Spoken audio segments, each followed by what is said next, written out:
Puji Tuhan, selamat siang Bapak Ibu, saudara-saudara yang kasih Tuhan. Apa kabar siang ini? Puji Tuhan, semua diberkati Tuhan. Semua baik-baik saja ya. Oke. Saudara-saudara yang kasih Tuhan, hari ini kita ada di minggu pertama di bulan Agustus. Kita sudah masuk pada lebih setengah dari tahun ini. Hanya tinggal 5 bulan ke depan kita selesaikan tahun ini. Bentar lagi Natal. Senang ya dengar Natal ya. Iya. Sebab katanya bulan depan udah kalau udah ber Desember gitu. Saudara-saudara, saya selalu mengatakan pada kita, Tuhan berkehendak kita menjalani hidup dengan kebahagiaan, dengan sukacita. Jadi nggak boleh, Tuhan itu sebenarnya sangat-sangat tidak ingin kita dalam tekanan, kita dalam pergumulan. Karena itulah Tuhan ada untuk kita. Amin saudara. Hari ini saya akan ajak kita merenungkan satu tema firman Tuhan tentang keluar dari kurungan. Wow, keluar dari kurungan. Memang siapa yang dikurung gitu ya? Ya kurungan di sini saya tidak bicara masalah penjara dalam arti sel tahanan, bukan. Tapi kurungan yang saya ingin katakan di sini adalah kadang kita terkurung. Diri kita terkurung, hidup kita terkurung oleh sesuatu begitu yang membuat kita nggak bebas, yang membuat kita nggak leluasa. Bisa kita terkurung oleh karena penyakit, kita tersandera sehingga kita tidak bisa kemana-mana, nggak bisa ini, nggak bisa itu, seperti itu. Bisa juga kita terkurung karena masa lalu kita yang membuat kita nggak berani ketemu orang, yang membuat kita tidak leluasa untuk mengerjakan apapun karena kita sepertinya trauma dengan masa lalu kita. Ada banyak hal saudara yang membuat kita terkurung. Kadang-kadang saudara, sebenarnya orang gak ada masalah dengan kita, tapi kita yang mempermasalahkan diri kita. Kita menghukum diri kita begitu rupa. Kita merasa bahwa diri kita tidak layak, tidak ini, tidak itu. Jadi kita menjalani hidup itu tidak lagi dengan bahagia, gak lagi dengan sukacita. Kita sudah mulai menyerah dengan hidup. Kalau disuruh kita mulai ingin bangun, berjuang, kita sudah nggak punya semangat, nggak punya motivasi, akhirnya kita semakin dalam dalam kurungan yang kita bentuk diri kita. Ini bukan kehendak Tuhan, saudara.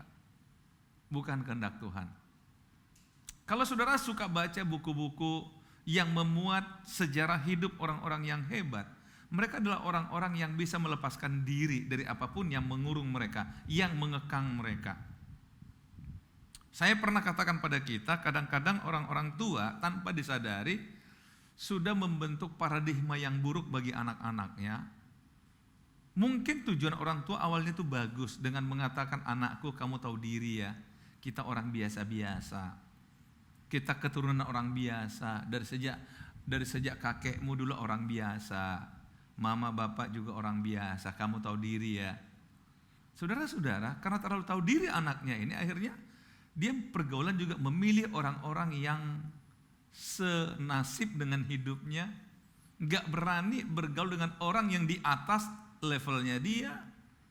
Akhirnya hidupnya begitu-begitu aja, gak punya motivasi untuk naik ke atas karena merasa bahwa itu bukan bidang aku, itu bukan derajat aku, derajat kami ada di sini.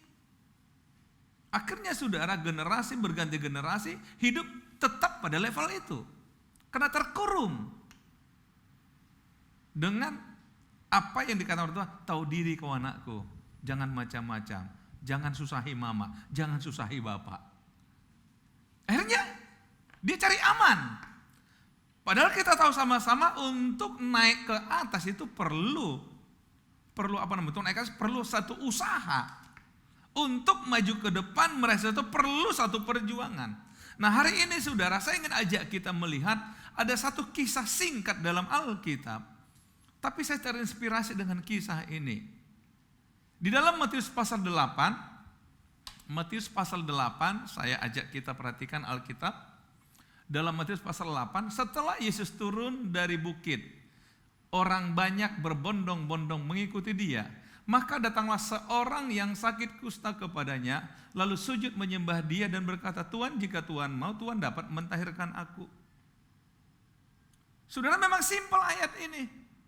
Lihat. Ada orang banyak yang berbondong-bondong mengikuti Yesus. Saudara tahu? Alkitab mencatat kemanapun Yesus pergi, ribuan orang berkumpul. Zaman dulu loh, bukan zaman sekarang. Bukan gampang mengumpulkan ribuan orang, betul. Tetapi satu bukti, dicatat dalam Alkitab, Yesus pernah memberi makan 5.000 orang laki-laki, betul? Berarti berapa banyak orang yang di situ?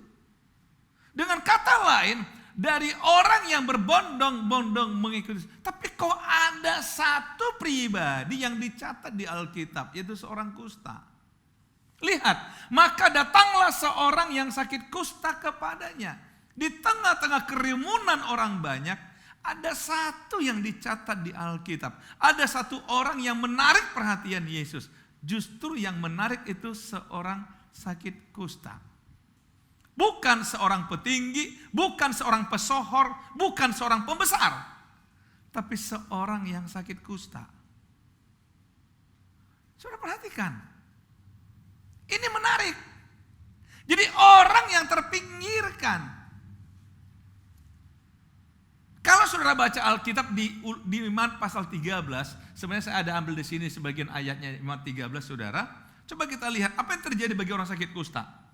Tuhan berfirman pada Musa dan Harun, apabila pada kulit badan seseorang ada bengkak atau bintil-bintil atau panau yang mungkin menjadi penyakit kusta pada kulitnya, ia harus dibawa kepada siapa? Imam Harun.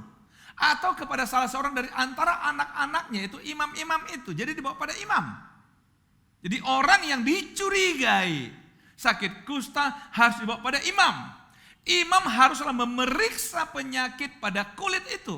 Dan kalau bulu di tempat penyakit itu sudah berubah menjadi putih dan penyakit itu kelihatan lebih dalam dari kulit, maka itu penyakit kusta. Kalau imam melihat hal itu, apa yang dilakukan imam? Haruslah ia menyatakan orang itu najis. Kejam enggak, saudara? Zaman dulu penyakit dikategorikan dengan najis. Itu sakit kusta. Saudara, orang itu najis. Haruslah ia menyatakan orang ini najis. Saudara bisa perhatikan. Ini fatwa dari imam-imam. Ini stigma yang diberikan para imam. Ini label dari para imam. Orang ini najis. Jadi saudara bisa memahami ketika tadi ada seorang datang kepada Yesus. Lihat. Ini berarti orang najis. Kalau orang sakit kusta yang dikatakan najis dalam perjanjian lama, dia nggak boleh tinggal di tengah masyarakat. Dia nggak boleh tinggal di tengah-tengah keluarganya. Harus dibuatkan satu tempat bagi dia di pinggiran kampung. Dan di sana dia nggak boleh keluar. Orang paling keluarganya kalau mau ngantar makan ke sana, dan itu pun nggak boleh bercampur. Saudara hampir-hampir bisa bayangkan ketika orang kena COVID di awal-awal. Kalau sekarang sih orang kena COVID dianggap sudah santai, betul nggak? Kenapa? COVID, oh nggak apa-apa sembuh. Kalau dulu COVID, COVID, terus suruh rumah siapa dia? Kepling juga nelponin. Sebab saya kena, saudara, pada masa-masa awal itu. Traumanya luar biasa, saudara. Tekanannya luar biasa. Jujur saudara, waktu saya kena itu, dari gereja kita mungkin gak sampai 10 orang yang tahu. Mereka bilang rahasiakan. Jadi dirahasiakan saya sakit COVID. Itu kayak kena kusta berarti saudara zaman dulu. Mengerikan saudara, karena apa? Zaman itu COVID, Zaman dulu orang bersin aja, betul gak? Awal-awal, betul gak? Wow, maksud saya coba menggambarkan apa yang dialami orang sakit kusta pada masa itu. Ini gak mudah saudara. Dia disingkirkan, dia terkurung. Tapi yang luar biasa adalah dia berani keluar dari kurungannya. Dia berani datang kepada Yesus. Walaupun dia tahu ada potensi orang akan menghalangi dan sebagainya. Saya nggak tahu bagaimana caranya, tapi dia berjuang karena dia merasa ini kesempatan bagiku ketemu dengan Yesus. Ini kesempatan begitu menyelesaikan masalahku. Sehingga dia berani keluar dari kurungannya. Bisa dipahami saudara?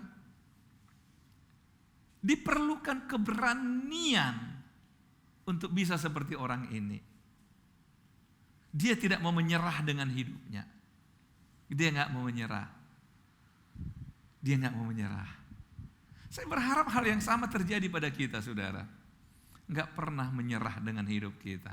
Walaupun di label orang kita orang gagal kah, orang nggak terpakai kah, orang ini, orang itu, enggak. Saya menyadari memang saya orang gagal. Tapi saya tidak mau menyerah karena saya masih punya Tuhan. Ini kesempatan bagi dia. Sehingga dia katakan apa? Maka datanglah seorang yang sakit kusta kepadanya. Lalu sujud menyembah dia dan berkata apa? Tuhan, jika Tuhan mau, Tuhan dapat mentahirkan aku. Saudara lihat. Dia meyakini 100% bahwa Tuhan dapat mentahirkan dia. Jika Tuhan mau. Jika Tuhan mau. Saya berharap kita pahami saudara. Ini satu bahasa yang sangat rendah hati. Kepasrahan penuh kepada Tuhan. Dia tahu Tuhan bisa. Tetapi dia hanya minta belas kasihan. Kalau Tuhan mau. Mohon maaf, saya kadang-kadang tidak sepaham dengan orang berdoa itu seperti menagih pada Tuhan. Seperti debt collector. Karena janji itu katanya utang. Jadi Tuhan berhutang sama kita karena dia pernah berjanji sama kita. Oke, silahkan aja. Saya nggak mau berpolemik dengan itu. Tapi saya lebih setuju ketika engkau punya masalah apapun, datanglah dengan rendah hati kepada Tuhan. Dengan bahasa, kalau Tuhan mau, Tuhan bisa menolong aku. Amin saudara. Saya merasa jauh lebih santun menghadapi Tuhan dengan seperti itu. Jika Tuhan mau. Saudara lihat. Karena orang ini sadar dia orang najis. Yang tidak punya kebebasan. Dia sedang terkurung oleh karena penyakitnya. Dia nggak bisa kemana-mana. Tapi dia berani keluar dari kurungannya. Dan mencari Yesus. Sujud menyembah dan mengatakan, Tuhan, jika Tuhan mau, Tuhan bisa menyembuhkan aku. Tuhan bisa mentahirkan aku. Tuhan bisa merubah statusku dari najis menjadi tahir. Lawan kata najis adalah tahir. Jika Tuhan mau, Tuhan bisa lakukan itu untukku. Haleluya. Jadi apapun sebenarnya kondisi kita, diperlukan keberanian bagi kita untuk berkata pada Tuhan, Tuhan, aku tahu. Aku orangnya ini, aku kondisi, tapi kalau Tuhan mau, enggak ada yang mustahil bagi Tuhan bagiku. Kalau Tuhan mau. Saudara, harus ini yang kita miliki sebagai anak Tuhan.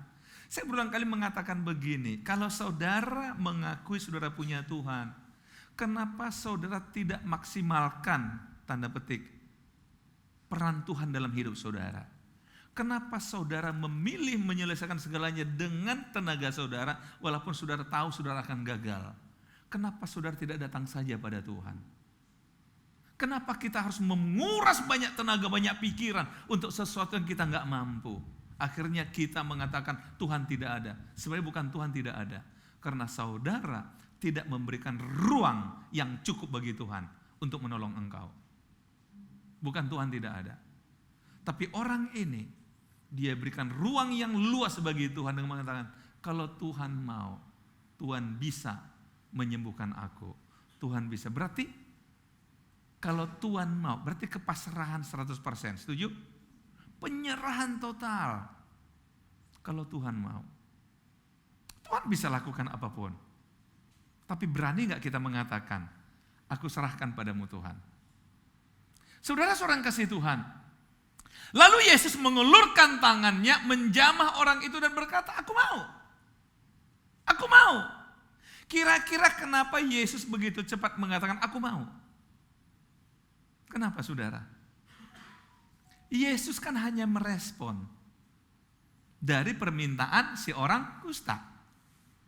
Jika engkau mau, ya aku mau. Aku mau. Lihat, jadilah engkau tahir. Alkitab mencatat seketika itu juga. Tidak pakai lama. Seketika itu juga. Haleluya. Nggak pakai waktu lama. Kalau hati Yesus udah disentuh, seketika itu juga terjadi. Caranya bagaimana? Nggak tahu. Tapi cara kerja Tuhan, seketika itu juga. Saudara, saya pernah saya pernah menonton satu film, itu di HBO waktu, ini saya tonton mungkin sekitar hampir 20 tahun yang lalu. Judulnya Miracle in Virginia. Itu dijadikan satu film dalam kisah nyata, satu keluarga. Satu keluarga punya anak 2, anak yang sulung laki-laki, kalau nggak salah namanya Michael, anak yang sulung yang umur 17, dan dia punya adik umur 10 namanya John. Saudara-saudara, tiba-tiba kedamaian, kebahagiaan keluarga ini terusik karena ditemukan John kena kanker di otak. Yang tadinya keluarga begitu ceria berubah karena di zaman itu difilmkan setelah John itu berumur 17 tahun, berarti 7 tahun kemudian jadikan film. Jadi saudara, ketika itu orang dikatakan cancer, itu luar biasa paniknya saudara. Karena belum ada penemuan seperti sekarang itu. Saudara-saudara, mulai terjadi perdebatan dalam keluarga ini. Karena apa? Mamanya John sebagai seorang anak Tuhan yang setia, tetap punya keyakinan bahwa Tuhan akan sembuhkan, akan lakukan mujizat bagi anaknya. Tapi papanya John dan abangnya, mereka mengatakan, sudahlah, kita harus persiapkan diri untuk kehilangan adik John. Kita harus persiapkan diri untuk kehilangan dia. Ini hanya tinggal hitungan hari kok, tinggal hitungan waktu. Tapi mamanya bilang enggak, saya tetap punya keyakinan John pasti sembuh. Jadi saudara, di perdebatan dalam rumah karena kondisi John yang kena kanker di otak. Saudara-saudara, satu ketika John ulang tahun dan dia dapat ucapan kartu selamat ulang tahun dari teman-temannya. Gak banyak, gak sampai 10 kartu ucapan selamat ulang tahun. Tapi John begitu bahagia, dia baca kartu ulang tahun, dia gantung di kamarnya. Kemudian dia pindah ke sana lagi, dia gantung, setiap dia lihat, dia baca, dia bahagia sekali.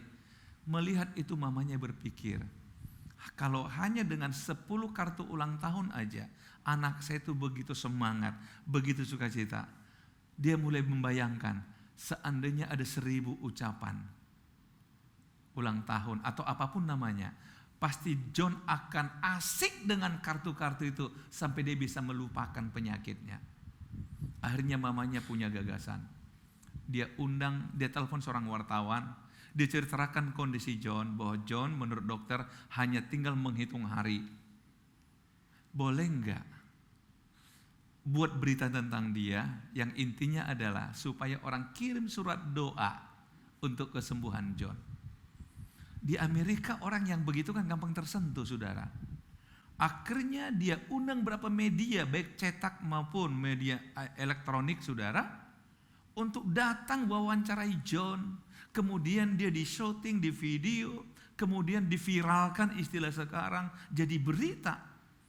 Dan mulai besoknya saudara, itu kartu doa berduyun dari pos, bolak-balik datang, bolak-balik. Akhirnya John asik membaca kartu doa, sampai ribuan kartu doa datang. Saudara, di tengah-tengah kartu doa ada satu kartu yang bunyinya begini. John, kami sangat berempati dengan kamu.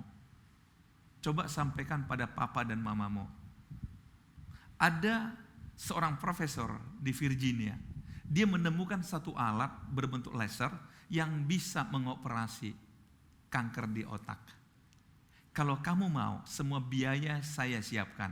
Dari mulai biaya keberangkatan kamu selama di Virginia dan biaya operasi, semua saya siapkan. Itu seorang pengusaha kaya. Saudara-saudara, John begitu kebaca dikatakan sama mama, Tuhan buka jalan untuk John. Dia akhirnya mamanya bilang puji Tuhan. Tetapi papanya bilang, ngapain kita buang waktu? Udahlah, gak ada manfaatnya ini. Udah, kita persiapkan aja kematiannya John. Abang kata sama, singkat cerita saudara, akhirnya mamanya John katakan sama John, kamu yakin kamu sembuh kalau kita ke Virginia? John katakan, saya yakin. Hanya mereka berangkat berdua, papanya, abangnya gak mau ikut. Sampai di sana proses saudara, ketika diperiksa, seorang profesor katakan, maaf, alat saya hanya mampu menangani kalau kanker baru 10 cm luasnya. Saya nggak tahu ini masalah kanker otak gimana, kok ada ukurannya. Tapi ini sudah 12. Saya tidak mengambil resiko, sudah pasti saya gagal. Tapi saudara tahu John kecil, umur 10 tahun dia pegang tangan dokter. Dia katakan, dokter, saya percaya Tuhan pakai dokter menyembuhkan saya. Lakukan aja sesuatu. Dokter terdiam. Mamanya bilang, dokter lihat keyakinan anak saya, Tuhan akan pakai bapak, dokter, sembuhkan anak saya. Artinya mereka buat perjanjian saudara, kalau ada resiko, dokter tidak digugat. Buat perjanjian. Masuk ruang operasi saudara. Masuk ruang operasi. Dan karena ini baru uji coba alat, maka dipasang kamera di berbagai sudut dari ruang operasi saudara. Dan luar biasa, ternyata berhasil. Ketika berhasil dokternya duduk, dia pun terdiam, kok bisa ya? Dokter sendiri bingung, kok bisa ya? Akhirnya saudara, dia coba buka rekaman. Ternyata semua rekaman kosong. Tidak terekam satu peristiwa pun. Dia mulai panik. Kok bisa? Tapi tidak ada rekamannya. Tapi mamanya John datangi dokter. Kenapa dokter? Nggak usah bingung. Itulah namanya mujizat. Kita tidak pernah tahu prosesnya. Tapi yang penting hasilnya. Anak saya sembuh di tangan dokter. Itulah namanya mujizat. Saudara-saudara, kalau Tuhan bekerja, Tuhan bisa buat apapun. Dengan cara apapun. Amin. Karena itu kita nggak boleh pasrah, nggak boleh menyerah. Karena itulah setelah 7 tahun peristiwa itu difilmkan Miracle in Virginia. Itu 1 tahun di HBO sudah di televisi. Mungkin saudara bisa download juga mungkin di Google itu peristiwa itu. Saudara-saudara, seketika itu juga bagi Tuhan gak ada yang sulit. Seketika itu juga dia sembuh. Kusta, terisolasi, terkurung. Secara sosial terkurung, secara fisik terkurung oleh karena pergumulan. Tapi Tuhan lakukan sesuatu. Nah, kemudian saudara lihat, saya lompat ke ini aja. Lalu Yesus berkata padanya, ingatlah jangan engkau memberitahukan hal ini kepada siapapun. Tetapi Yesus katakan, tetapi pergilah perlihatkanlah dirimu kepada imam dan persembahkanlah persembahan yang diperintahkan Musa sebagai bukti bagi mereka. Kenapa Tuhan melarang dia untuk cerita pada siapapun? Karena saudara tahu, yang berhak mengatakan dia tahir adalah imam. Karena imam yang berhak mengatakan dia najis, betul? Jadi nggak ada gunanya cerita pada orang kalau status ini belum dicabut. Bisa ditangkap?